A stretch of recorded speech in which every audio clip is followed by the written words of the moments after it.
Le Grand-Duché de Lituanie naît de l'unification des tribus lituaniennes par Mindaugas au XIIIe siècle.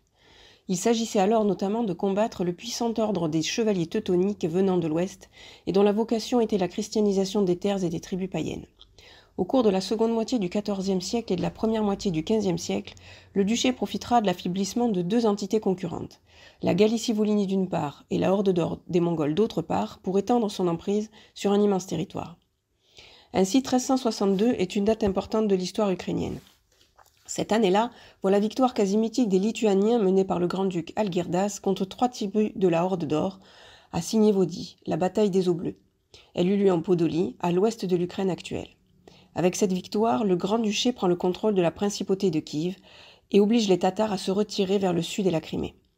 Cependant, le grand-duché ne s'est pas étendu seulement par des faits militaires, mais aussi par négociations et mariages.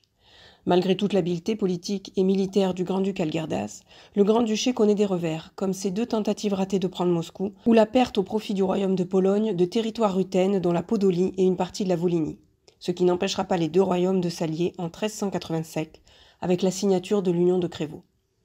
Les seigneurs ukrainiens se sont illustrés lors de batailles loin de leurs terres, comme en 1410 à Grunwald, aussi appelé Tannenberg, contre les chevaliers teutoniques. Cette victoire marque le début du déclin des chevaliers teutoniques et modifie l'équilibre des pouvoirs en Europe centrale et orientale. L'union polono-lituanienne devient la force militaire et politique dominante. D'autres batailles sont restées dans l'histoire ukrainienne, comme la victoire d'Orsha contre le grand-duché de Moscovie en 1514. À l'époque, ce dernier tentait de conquérir les territoires baltes. Le prince ruthène Constantin Ostrowski, originaire du nord-ouest de l'Ukraine et commandant en chef des armées polono-lituaniennes, est le premier à recevoir le titre de grand hetman de Lituanie. S'il gagne la bataille, la guerre elle-même est remportée par le souverain de Moscou, Basile III. Le grand-duché perd un quart de ses territoires baltes.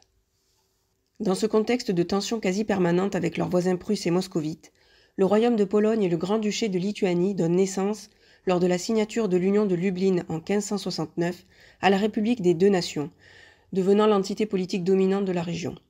Ses autres adversaires sont le Khanat de Crimée et l'Empire ottoman, qui multiplient raids et pillages.